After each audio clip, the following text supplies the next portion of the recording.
네, 오늘 사랑, 지식, 통찰력이라는 제목으로 하나님의 말씀을 나누겠습니다. 여러분, 빌립보서는 누가 지었나요? 네, 사도 바울이 지었습니다. 사도 바울이 쓴 편지죠. 빌립보 교회에 보내는 편지입니다. 이 말씀은 제가 몇 주 전에 오후 예배 때 나눴는데 그때 나눈 은혜를 또 함께 좀 같이 나눴으면 좋겠다 하는 이런 부분이 있어서 오늘 나누고요. 그 후에 또 더 묵상한 내용들을 좀 추가를 했습니다. 그때 오후 예배 때 좀 많은 분들이 참여하지 못하셔서 함께 이 말씀을 나누고자 합니다. 신약의 서신서는 도시가 제목이 된 서신이 있고요. 사람 이름이 제목이 된 서신이 있습니다. 이 빌립보, 여기는 도시 이름입니다. 에베소 이런 건 도시 이름이에요. 도시 이름이 제목이 된 건 사도 바울이 지었다는 뜻입니다. 바울 사도님이 쓴 편지가 워낙 많기 때문에 사도 바울이 쓴 편지는 도시 이름이 이 편지의 제목이 됩니다. 근데 뭐 베드로전서 또는 야고보서 이런 건 누가 지었어요? 베드로가 썼기 때문에 베드로전서 후서, 야고보가 썼기 때문에 야고보서 이렇게 됩니다. 그래서 바울 사도님이 쓰지 않고 다른 사도님들이 쓰신 것은 그분들의 이름을 따서 이렇게 했고요. 단지 히브리서만 예외입니다. 히브리서는 누가 썼는지를 알 수가 없어요. 그래서 이 히브리 민족의 편지라고 해서 히브리서라고 하고요. 다른 모든 것들은 사도 바울이 쓰셨으면 도시 이름이 편지의 제목이 되고요. 그 외에 다른 편지는 이제 쓰신 분의 이름이 그 편지의 제목이 됩니다. 그러면 이 빌립보서는 누가 썼어요? 빌립이 쓴 게 아니고 사도 바울이 썼습니다. 어디서 썼을까요? 감옥 안에서, 로마 감옥 안에서 썼어요. 로마 감옥 안에서 썼는데 어떤 단어가 성경에서 가장 많이 나오는 편지예요? 기쁨이라고 하는 단어가 가장 많이 나옵니다. 그래서 감옥 안에서 썼는데 기쁨이라고 하는 단어가 가장 많이 나오기 때문에 여기서 또 우리가 살펴볼 말씀이 굉장히 있습니다. 네, 7절 말씀 같이 읽어봅니다. 7절 시작. 내가 여러분 모두를 이렇게 생각하는 것은 나로서는 당연한 일입니다. 내가 여러분을 내 마음에 간직하고 있기 때문입니다. 여러분 모두는 내가 갇혀 있을 때나 복음을 변호하고 입증할 때에 내가 받은 은혜에 동참한 사람들입니다. 아멘. 자, 7절에 보면 내가 여러분 모두를 이렇게 생각하는 것은 나로서는 당연한 일입니다. 이렇게 생각한다. 이렇게 생각하는 게 어떻게 생각하는 거예요? 이렇게 생각하는 게 3절에 나와 있어요. 3절 같이 읽어볼까요? 나는 여러분을 생각할 때마다 나의 하나님께 감사를 드립니다. 아멘. 그러니까 빌립보 교인들을 생각할 때마다 뭐가 솟아나요? 감사가 솟아나는 거예요. 빌립보 교인들이 고마워요. 그리고 빌립보 교인들만 생각하면 기뻐요. 내가 이렇게 생각하는 것은 나로서는 당연한 일이에요. 그만큼 빌립보 교인과 바울 사도님 간의 관계는 서로 많이 감사하고 사랑하는 관계였어요.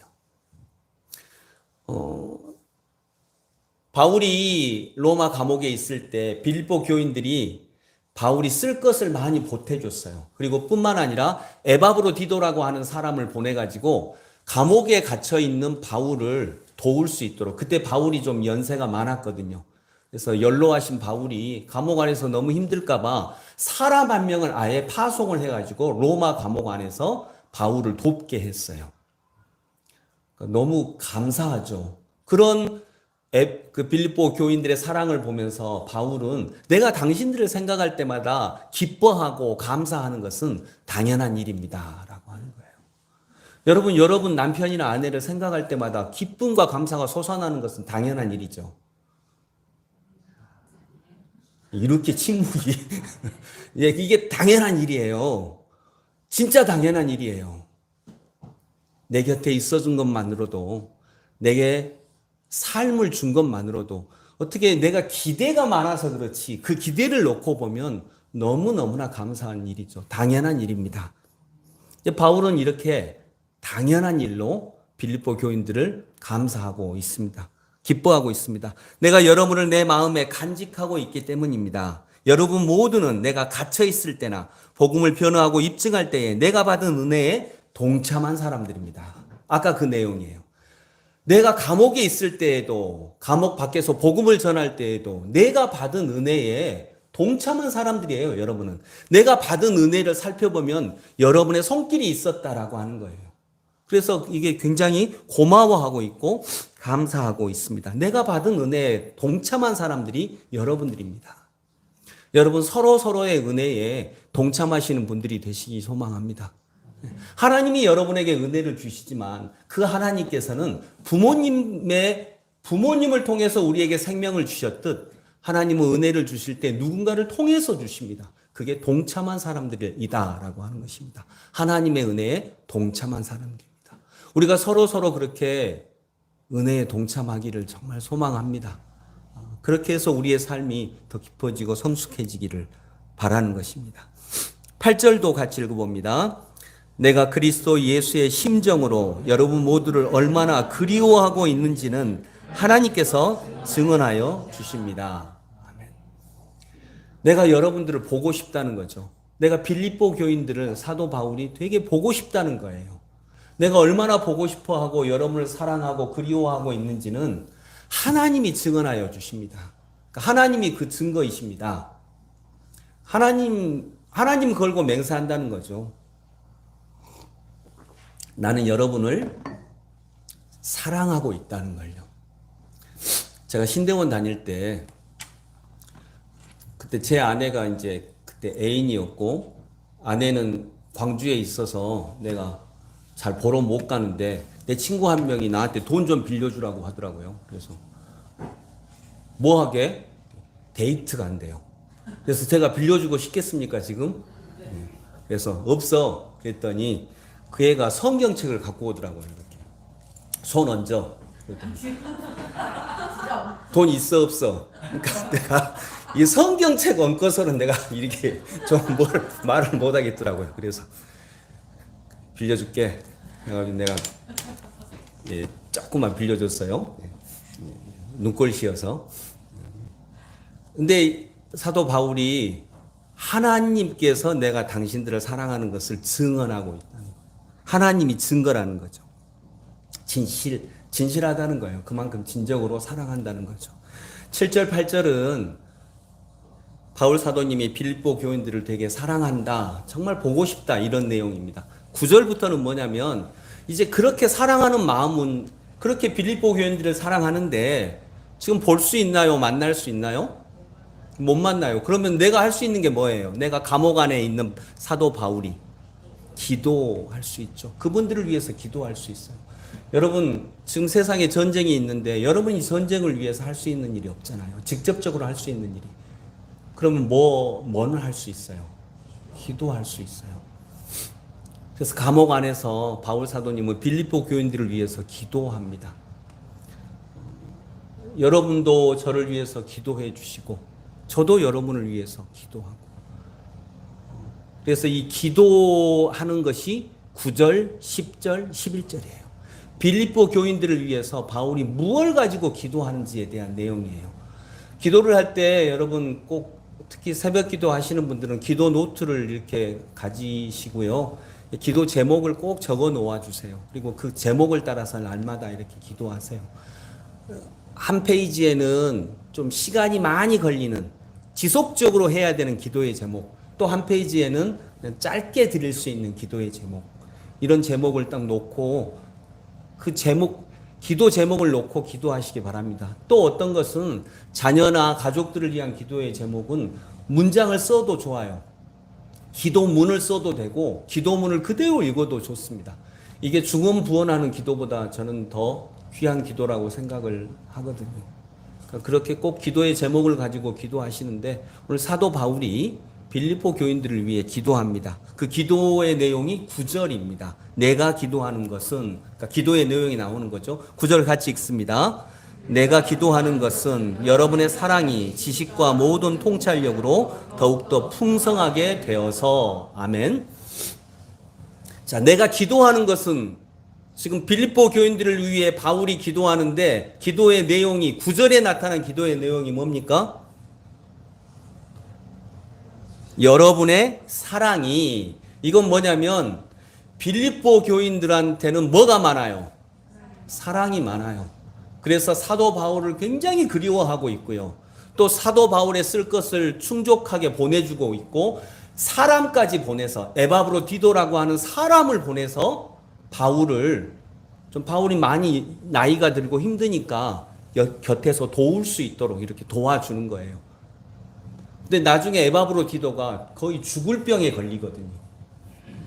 그래서 바울이 자기 건강 살펴주라고 보내준 사람이 거의 죽을 병에 걸려서 바울이 병가고 합니다.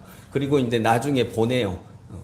다시 이 친구가 이제 건강이 회복되니까 다시 보내거든요. 근데 어쨌든 빌립보 교인들은 사랑은 많아요.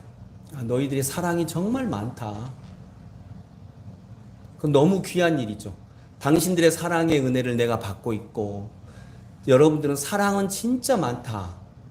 그런데 사랑만으로는 부족하다는 거죠.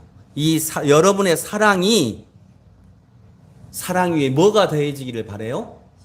지식과 통찰력이 더해지기를 바란다는 거죠. 여러분의 사랑이 지식과 모든 통찰력으로 더욱더 풍성하게 되어서 사랑이 풍성하게 되려면 지식이 더해지고 통찰력이 더해져야 된다는 거예요. 근데 왜 이렇게 돼야 더 풍성하게 되냐? 빌립보 교인들은 걱정하고 있는 게 있어요. 뭘 걱정할까요?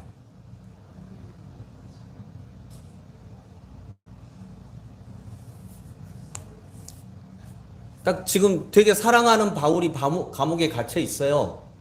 그럼 뭘 걱정할까요? 빌립보 교인들은.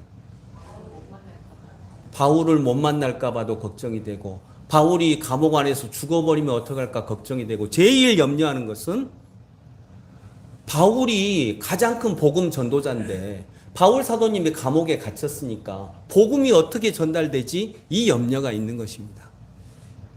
그래서 12절 오늘 본문 바로 그 다음 구절 12절만 한번 읽어볼까요? 시작. 형제 자매 여러분 내게 일어난 일이 도리어 복음을 전파하는데 도움을 준 사실을 여러분이 알아주기를 바랍니다. 아멘. 여기서 내게 일어난 일은 뭐예요? 감옥에 갇힌 일. 감옥에 갇힌 사도 바울이 감옥에 갇히니까 와 이제 복음이 어떻게 전달되지? 그리고 사도 바울 내가 사랑하는 분이 이렇게 감옥에 갇혔는데 그분도 염려가 되지만 그분을 통해서 역동적으로 전달되었던 복음 전파가 가로막히게 되지 않을까 빌립보 교인들은 이것도 염려하고 있는 거예요. 그래서 12절에 내게 일어난 일이 도리어 복음을 전파하는 데 도움을 준 사실 이렇게 얘기하고 있어요. 복음이 꽉 막히면 어떡하지? 복음 전달이 잘 돼야 되는데 이게 안 되면 어떡하지라고 하는 큰 염려가 빌립보 교인들에게 있었다라고 하는 거죠.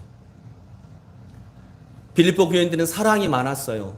그리고 그 염려까지도 참 은혜로운 염려잖아요. 그런데 거기에 지식과 통찰력이 더해지기를 바라는 것입니다. 10절을 같이 읽어봅니다. 여러분이 가장 좋은 것이 무엇인가를 분별할 줄 알게 되는 것입니다. 그리하여 여러분이 그리스도의 날까지 순결하고 흠이 없이 지내며 예수 그리스도께서 주시는 의의 열매로 가득 차서 하나님께 영광과 찬양을 드리게 되기를 나는 기도합니다. 아멘. 자, 내가 기도하는 것은 9절에 이렇게 하고 11절에 나는 기도합니다. 그 중간에 있는 게 기도의 내용이에요. 근데 가장 구체적으로 나타난 기도의 내용이 뭐냐면 10절의 앞부분이에요. 여러분이 가장 좋은 것이 무엇인가를 분별할 줄 알게 되는 것입니다. 이게 기도의 내용이에요. 빌립보 교인들이 가장 좋은 것이 무엇인지를 분별할 줄 알게 되는 것, 이렇게 되기를 나는 기도합니다. 이게 빌립보 교인들을 위해서 기도한 구체적인 기도의 내용입니다. 가장 좋은 것이 무엇인지를 알게 되는 것이 지식이며 통찰력이에요. 이게 지혜이며 통찰력인 거죠. 빌립보 교인들은 걱정하고 있었어요. 어떻게 복음 전파가 안 되면 어떻게 하지? 하나님의 일이 여기서 막히면 어떻게 하지? 라고 했는데 사도 바울은 오히려 이 일이 내게 일어난 이 일이 오히려 복음 전파에 어떻게 된다고요? 더욱 도움이 될 수 있다라고 하는 것을 얘기를 하고 있습니다. 그걸 볼 줄 아는 눈이 지식이며 통찰력입니다. 자, 12절, 13절을 다시 한번 봐볼까요? 12절, 13절. 형제 자매 여러분, 내게 일어난 일이 도리어 복음을 전파하는데 도움을 준 사실을 여러분이 알아주시기를 바랍니다. 내가 그리스도 안에서 감옥에 갇혔다는 사실이 온 친위대와 그 밖의 모든 사람에게 알려졌습니다. 아멘. 바울이 감옥에 갇혔기 때문에 복음 전파가 안 될 거라고 생각을 했는데 오히려 이것이 뭐가 됐다고요? 이 일이 복음을 전하는 일에 도움이 됐다는 거예요. 그리고 내가 그리스도 안에서 감옥에 갇혔다는 사실. 감옥에 갇혔는데 바울은 자기가 감옥에 갇혔다고 여기지 않습니다. 나는 그리스도 안에 있다라고 여깁니다. 그런데 이것을 나뿐만이 아니라 바울뿐만이 아니라 모든 간수들, 감옥 안의 간수들, 주변의 로마 병정들이 다 알고 있다는 거예요. 그 친위대들이. 왕궁의 친위대까지 알고 있다는 거예요. 저 사람은 감옥에 갇혔는데 뭔가 다른 거예요. 찬양하죠. 기뻐하죠. 감사하죠. 무엇이 도대체 저 사람을 저렇게 하는 거지? 예수라고 하던데, 복음이라고 하던데, 이렇게 하면서 오히려 복음이 더 역동적으로 전달되는 것입니다. 로마에까지 복음을 전하고 싶었는데, 이 로마의 죄수의 몸으로 가서 복음이 역동적으로 전달되고 있다라고 하는 거예요. 그래서 사랑이 많은 빌립보 교인분들 기억하십시오. 여러분의 사랑 위에 지식과 통찰력이 더해져서 여러분이 걱정하는 복음이 어떻게 전달되지?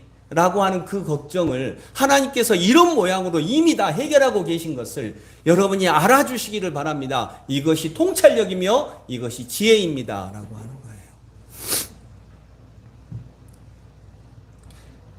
여러분, 우리에게도 이렇게 하나님이 일해 가시는 그 일들을 바라볼 수 있는 지식과 통찰력이 우리 안에 믿음으로 인하여서 가득하기를 소망합니다. 바울은 그래서 이렇게 빌립보 교인들을 위해 기도하고 있어요. 정말 여러분들은 사랑이 많은데 여러분 위에 지식이 더해지고 통찰력이 더해져서 여러분이 걱정하는 이 걱정이 실은 걱정거리이지 사실은 지금도 여전히 하나님은 내가 감옥에 갇힌 일을 통해서 일하고 계시다라고 하는 것을 믿으실 수 있기를 바랍니다. 라고 편지를 통해서 자신의 기도의 내용을 역설하고 있는 것입니다. 14절도 한번 보겠습니다. 주님 안에 있는 형제자매 가운데서 많은 사람이 내가 갇혀 있음으로 말미암아 더 확신을 얻어서 하나님의 말씀을 겁없이 더욱 담대하게 전하게 되었습니다. 아멘. 자, 이런 일이 일어난다는 거예요. 내가 감옥에 갇혀 있음으로 말미암아 뭘 더 얻어요? 오히려 더 확신을 얻어서. 어떻게 감옥에 갇혔는데 저런 일이 일어나지? 저분 안에 있는 건 도대체 뭐지? 그러면서 그걸 볼 때 더 확신을 얻는다는 거예요. 그리고 이제는 뭐가 없어져요? 겁이 없어져요. 겁 없이 더욱 담대하게.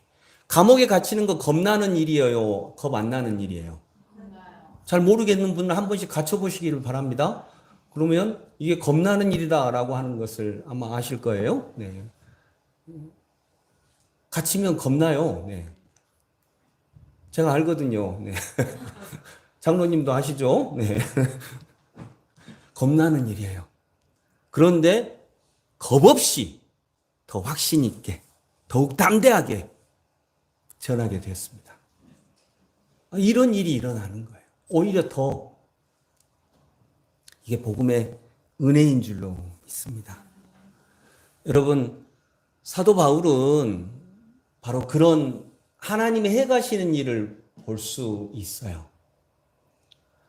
지금 일이 내 생각대로 안 되고 내 마음대로 되지 않고 어려움이 있고 고통이 있는데 이 일을 해가시는 분이 여전히 하나님이시고 하나님이 다른 경로를 통해서 일하신다라고 하는 걸 보고 있는 거죠.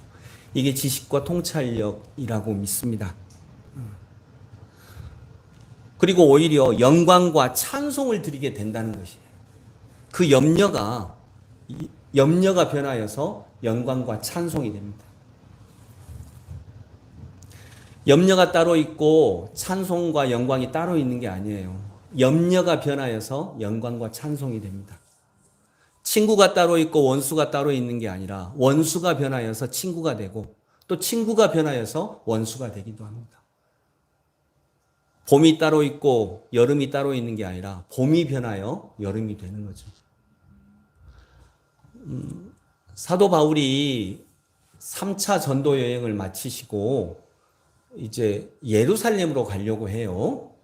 예루살렘으로 가려고 하니까 에베소, 바울을 사랑하는 또 한 도시가 있었어요. 또 한 도시의 교회가 있었는데 이게 에베소 교회예요. 에베소 교회의 장로들이 예루살렘으로 가지 말라고 해요. 왜냐하면 사도행전 20장을 보면 에베소 장로들이 이제 3차 전도여행을 마치고 바울 사도님이 예루살렘으로 가려고 하니까 에베소에서 거리가 좀 있거든요. 장로들이 지금이야 자동차 타고 가면 되는데 걸어서 와요. 그리고 바울을 만나요. 그리고 바울이 자기가 예루살렘에 가면 잡힐 거다라고 이런 얘기를 해줍니다. 그러니까 지금 에베소 장로들은 바울을 사랑하는데 가라고 할까요? 가지 말라고 할까요? 가지 말라고 해줘. 당연히 가지 말라고 합니다. 아니 잡히는데 왜 가시냐고. 가지 말라고 합니다. 그때 바울이 한 말이 있습니다. 여러분 찾아볼까요? 사도행전 20장 23절. 사도행전 20장 22절 23절을 봅니다. 237페이지 세번역으로 237페이지. 저희 교회는 지금 세번역을 보고 있습니다. 근데 내용은 똑같습니다. 네, 사도행전 20장 22절 23절 같이 읽어볼까요? 보십시오. 이제 나는 성령에 매여서 예루살렘으로 가는 길입니다. 거기서 무슨 일이 내게 닥칠지 나는 모릅니다. 다만 내가 아는 것은 성령이 내게 일러주시는 것뿐인데 어느 도시에서든지 투옥과 환란이 나를 기다리고 있다는 것입니다. 아멘. 투옥과 환란이 내가 예루살렘으로 가면 투옥당하고 고난을 당한다. 매를 맞을 것이다 라고 하니까 죽을 수도 있다라고 하니까 에베소 장로들이 막 울어요. 왜 그런데 가시려고 하느냐고. 그리고 여러분은 이제 내 얼굴을 다시는 보지 못할 것입니다 라고 25절에 얘기하거든요. 그러니까 에베소 장로들이 너무 아픈 마음으로 안타까워하고 웁니다. 그래서 사도행전 20장 37절, 36절, 37절 보면 바울은 말을 마치고 나서 무릎을 꿇고 그들과 함께 기도하였다. 그리고 모두 실컷 울고서 바울의 목을 끌어안고 입을 맞추었다. 그들을 가장 마음 아프게 한 것은 다시는 자기의 얼굴을 볼 수 없으리라고 한 바울의 말이었다. 그들은 배 타는 곳까지 바울을 배웅하였다. 이렇게 갑니다. 근데 21장에 보면 사도행전 21장에 보면 또 두로라고 하는 곳에 닿거든요. 근데 두로에서 제자들이 와요. 두로에도 사도 바울의 제자들이 왔거든요. 그런데 이 두로의 제자들한테 성령이 함께 하십니다. 성령님이 두로의 제자들에게 가서 성령님이 알려주시는 게 뭐냐면 예루살렘에 가면 사도 바울이 너희들의 스승 바울이 감옥에 갇히고 매를 맞을 것이다. 환난을 당할 것이다. 그걸 알려줘요. 그러니까 두로에 있는 사도 바울의 제자들이 바울이 예루살렘에 간다는 소식을 듣고 찾아왔어요. 찾아와서 뭘 할까요? 예, 말립니다. 가지 말라고 해요.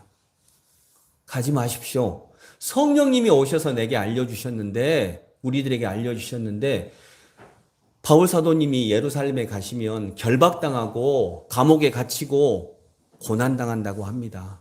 끌려간다고 합니다. 선생님, 가지 마십시오. 이러는 거죠. 성령님이 알려주셨습니다. 이러는 거죠. 근데 바울이 가요. 그리고 또 다른 데로 갑니다. 가이사라에 가요. 가이사라에 가니까 7 집사 중에 한 사람인 빌립이라고 하는 집, 이 빌립 집사가 초대교회 7 집사 중에 한 명이거든요. 이 빌립의 집에 있는데 한 예언자 한 명이 와서 이렇게 퍼포먼스를 해요. 뭐냐면 바울이 감옥에 갇힐 거다. 수갑을 찰 것이다. 이렇게 하면서 바울이 이렇게 된다는 걸 알려줘요. 그 성령님이 알려주신 거예요. 알려줘요. 그러니까 사람들이 또 바울에게 바울 사도님, 당신이 예루살렘에 가면 감옥에 갇히고 매맞고 고난을 당하고 죽임을 당할 수도 있다라고 하는 것을 성령님이 이 예언하는 사람을 통해서 알려주셨습니다. 그러니까 가지 마십시오 라고 이렇게 얘기를 합니다. 그때 바울이 놀라운 말을 하죠. 뭐라고 하실까요? 여러분, 누가 알려주셨다고요? 성령님이. 뭐를? 바울이 가지 말라고는 안 했어요. 바울이 수갑 차고 감옥에 갇히고 매맞고 환난당하고 죽을 수도 있다는 걸 성령님이 가르쳐 주셨어요. 3번이나 반복해서. 그때 바울은 성령님이 자기에게도 알려주셨어요. 근데 이걸 말하지는 않았어요. 그때 바울이 놀라운 말을 하는 게 이거예요. 나도 안다.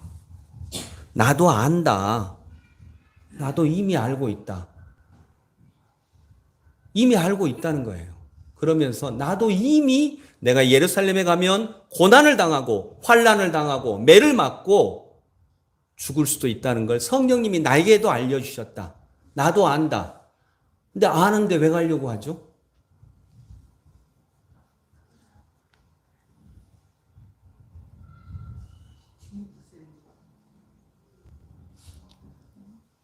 그게 통찰력이죠. 우리는 위험하니까 가지 말라고 해요. 위험한 모습을 보여줬어요. 성령님이. 보여줬으니까 위험하니까 가지 마세요. 근데 바울은 그래, 위험하니까 나를 위해서 기도해 주라고 하는 거예요. 위험하니까 나를 위해서 기도해 주라. 위험하니까 내가 기도하고 준비하고 가겠다. 이렇게 얘기하고 있는 거죠. 그리고 더 이상 나에게 얘기해서 나를 마음 아프게 하지 마라. 왜 나를 이렇게 마음 아프게 하느냐라고 이 뒤에 보면 바울이 그렇게 고백을 하거든요. 이 일까지 하나님께서 이용하셔서 이 일까지도 하나님께서 좋은 일로 만들어 주실 것이다 라고 하는 거죠. 우리가 많이 아는 말씀으로 로마서에 나오는 말씀처럼 합력하여 선을 이룰 것이다 라고 하는 거예요. 내가 고난당하고 감옥에 가는 이 일까지도 합력해서 하나님께서 주의 복음을 전하는 놀라운 일에 쓰임받게 하실 것이다 라고 하는 것입니다. 이것이 지식이며 통찰력이죠. 여러분, 창세기 1장 31절에 보면 하나님이 지으신 모든 것을 보시기에 참으로 좋았더라 이렇게 말씀을 하세요. 하나님이 보시기에는 다 참으로 좋아요. 근데 이때 좋음이다라고 하는 것은 좋다, 나쁘다, 즉 나쁘다의 반대말의 좋음이 아니고요. 절대 좋음이에요. 절대 좋음. 예수 그리스도의 십자가는 참혹한 것이었지만 이 십자가는 좋은 건가요? 십자가의 은혜라고 하잖아요. 참혹한 것이었지만 그건 은혜죠. 십자가를 통해서 우리들을 구원해 주셨고 우리에게 새로운 생명을 주셨고 그러니까 이게 은혜인 거죠. 여러분 이건 뭐 제 얘기가 아니고요. 기독교에 전통적으로 내려오는 이냐시오 영신수련이라고 하는 수련이 있는데 이 영신수련에서 가장 많이 강조하는 가장 중요하게 가장 첫 번째로 강조하는 게 뭐냐면 이 세상에 있는 이원 대립적인 관점을 벗어나게 하는 것입니다.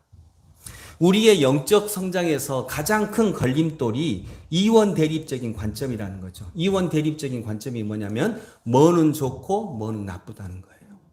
이 관점을 벗어나면 영적 성장은 상당히 어렵다라고 하는 거죠.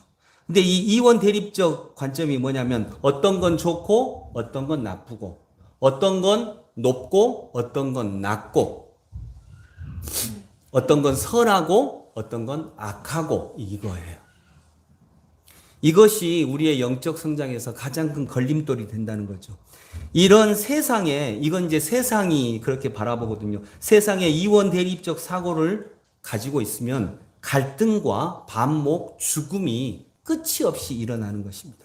죽음은 나쁘고 삶은 좋고 고생하는 건 나쁘고 편하게 가는 건 좋고 이렇게 보는 거죠. 그런데 여기에는 생명이 없는 것입니다. 왜냐하면 나누는 관점이 나눌 수도 있죠. 근데 나누는 관점이 잘못되었다는 것이 아니라 두 흐름 사이에 사랑과 조화, 균형 이게 없는 게 죄라는 거예요.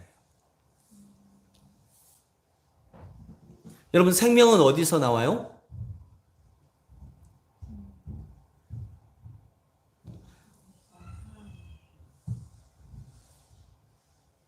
동성애 하면 생명 나오나요?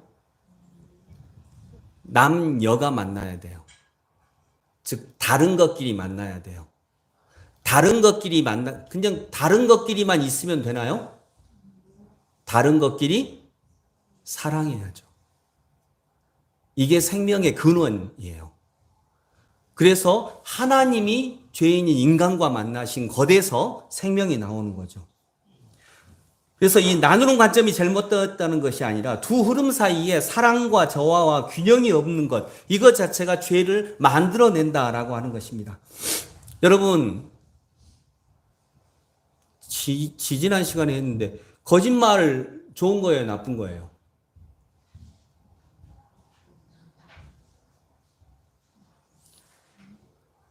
몰라요? 거짓말 좋은 거예요, 나쁜 거예요? 진짜로? 일본 형사가 탁 찾아와서 독립군 이노 자식 이노 어디 갔냐? 그러면 거짓말 못하고 저기요 하면 이게 돼요, 안 돼요? 그때는 뭘 해야 돼요? 거짓말 해야죠. 네, 그때는 거짓말 해야죠. 거짓말은 나쁜 거야. 이렇게 되지가 않아요. 현실에서는. 그래서 선이면서 동시에 악이고 더 중요한 것은 악이 그러니까 선이 악이 될 수 있어요. 조선시대에는 선이 악이 될 수 있고요. 악이 선이 될 수 있어요. 이게 바뀔 수 있다라고 하는 거예요. 상황에 따라서, 시대에 따라서. 그래서 우리는 고정된 어떤 것이 아니라 그리스도를 따르는 게 중요하다고 보는 거예요. 그 대표적인 증거가 부모의 사랑이에요. 여러분 부모님 자식 사랑해요? 사랑 안 해요? 사랑하죠. 진심으로. 목숨도 바쳐요. 근데 부모님 사랑의 균형과 조화가 깨지면 부모님의 사랑이 오히려 독이 될 수 있다라고 하는 거예요. 우리는 이걸 많이 보잖아요. 즉 선은 악이 될 수도 있어요. 반대도 마찬가지예요. 악도 선이 될 수가 있어요. 근데 이거 어떨 때 그러냐는 걸 인간이 알지 못해요. 인간은 모르는 거예요. 그래서 그분의 뜻을 따라 산다고 해도 이게 고정이 되어 있는 걸 그대로 따르면 기쁨, 치유, 생명력, 생동감을 현실 속에서 발견하기가 어렵게 되는 것입니다. 즉 사랑으로 지금도 역동적으로 이 세상의 이 현실 속에 사랑으로 살아계시는 생생하게 살아계시는 예수님을 놓칠 가능성이 상당히 높다라고 하는 거예요. 고정된 그 무엇을 가지고 있으면 이건 선이고 이건 악이야라고 하는 걸 가지고 있으면 그래서 기독교의 가장 전통적인 수련인 이냐시오 영성 수련에서는 이 이분법적 사고를 벗어나게 하는 것이 가장 첫 번째예요. 너에게 어떤 일이 일어나든 너의 모든 일을 통하여서 하나님은 합력하여 선을 이룬다라고 하는 믿음을 갖게 하는 게 영성 수련의 첫 번째 테마가 되는 것입니다. 내게 어떤 병이 왔든 또 사람이 살아가면서 교통사고를 당할 수도 있거든요. 어려움을 당할 수도 있거든요. 근데 바울은 이런 통찰력이 있었죠. 내가 예루살렘으로 가면 감옥에 갇힐 것이고 고난을 당할 것이다. 그리고 오늘 빌립보서에 내가 감옥에 갇히면 복음이 잘 전달되지 않을 거라고 너희들이 걱정하고 있는데 오히려 내게 일어난 일을 통하여서 복음이 더 확신 있게 이 구절들을 잘 봐야 돼요. 복음이 더 확신 있게 역동적으로 더 겁없이 담대하게 전달되고 있다라고 하는 거예요. 이게 하나님이 하시는 일이다라고 하는 것입니다. 그래서 여러분 구별은 하되 차별에서는 벗어 나와야 되는 것입니다. 서로가 서로를 제압하는 가운데 일방적 통일을 이뤄내는 것이 아니라 양쪽이 서로 맞물려 존재하면서 상호작용하는 가운데 전체적인 생명, 즉 새로운 생명이 만들어지는 이런 생명의 원리, 이것이 하나님의 뜻이고 하나님이 이루어 가시는 일이다라고 하는 것입니다. 그래서 악을 어떻게 이겨야 돼요? 선으로 이겨야 돼요. 근데 악이 있는데 악을 우리는 보통 더 큰 악으로 이기려고 하거든요. 이게 악이 네가 나 먼저 때렸지 하고 그 다음에는 망치 갖고 와서 때려버리니까 이건 악으로 악을 이긴 거예요. 그러면 나는 이겼는데 악이 이긴 거예요. 근데 하나님은 선으로 악을 이기라고 말씀하시는 거죠. 이게 이런 관점에서 나오는 것입니다. 말씀을 맺습니다. 여러분, 빌립보 교인들은 사랑이 정말 많았어요. 그런데 이 사랑 위에 뭐가 더해져야 합니까? 지식과 통찰력이 더해져야 우리는 그리스도께서 이 세상 속에서 해가시는 일을 볼 수 있는 줄로 믿습니다. 제가 예전에 강 목사님하고 이렇게 대화 설교할 때 한번 얘기했었죠. 간음이 뭐예요? 사랑하지 않는 사람과 육체적 관계를 맺는 게 간음이에요. 자, 맞아요, 틀려요? 맞아요. 그러면은 남편하고 아내 맞는데 사랑 안 해. 사랑 안 해? 그거 있잖아요. 실제로 사랑 안 하잖아요. 사랑 안 하는 사람 많잖아요. 그럼 그거 간음이에요, 아니에요? 도덕은 거기서 이렇게 얘기합니다. 간음 아니지. 남편인데? 아내인데? 법적으로 남편이잖아. 전혀 간음 아니지. 근데 거기에 지식과 통찰력이 더해지면 신앙은 그렇지, 간음 아니야. 거기에 머물지 않아요. 그게 삶일까? 산다는 게 그런 걸까? 남편하고 아내니까 간음 아니지. 사랑 안 해도. 법적으로는 간음 아니죠. 그러나 예수님의 말씀이 거기에 머무르는 것일까? 그러면 반대로 남편하고 아내 아닌데 사랑해. 그러면 간음 아니에요? 또 어떤 사람은 그렇게 주장하죠. 그건 간음 아니지. 사랑하니까. 그때 또 물어야 되는 거죠. 그게 삶일까? 그게 진짜 하나님이 창조하신 삶일까? 거기까지 묻는 거죠. 그래서 신앙은 바로 그런 삶을 추구하는 것입니다. 예수님이 바라시는 건 어떤 명제가 아니라 그 명제를 넘어서는 이 진짜 삶을, 진짜 진리를 얘기하고 있는 거죠. 그렇게 볼 때, 그런 관점을 가질 때, 하나님께서 합력하여 선을 누리십니다. 모든 일을 통하여서 더 역동적으로, 더 담대하게, 더 겁없이, 더 확신 있게 어떤 일을 만나든지 하나님께서 이루어 가시는 일을 바라볼 수 있는 저희 믿음의 사람들이 다 되시기를 소망합니다. 기도하겠습니다.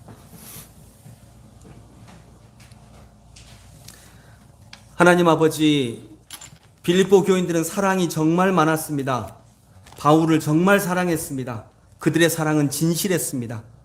사도 바울은 그런데 거기에 그들을 위해 기도합니다. 여러분의 사랑이 지식과 모든 통찰력으로 더욱더 풍성하게 되기를 기도합니다. 그래서 여러분이 가장 좋은 것이 무엇인가를 분별할 줄 알게 되는 것, 이 분별할 줄 알게 되는 것, 이것이 통찰력입니다.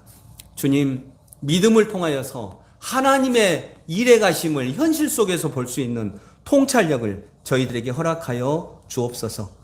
그래서 우리가 어떤 일을 만나든지 더 확신을 얻어서 겁없이 더 담대하게 주의 뒤를 따라가는 아름다운 그리스도인들 다 되게 하여 주옵소서. 예수님 이름으로 기도드립니다. 아멘.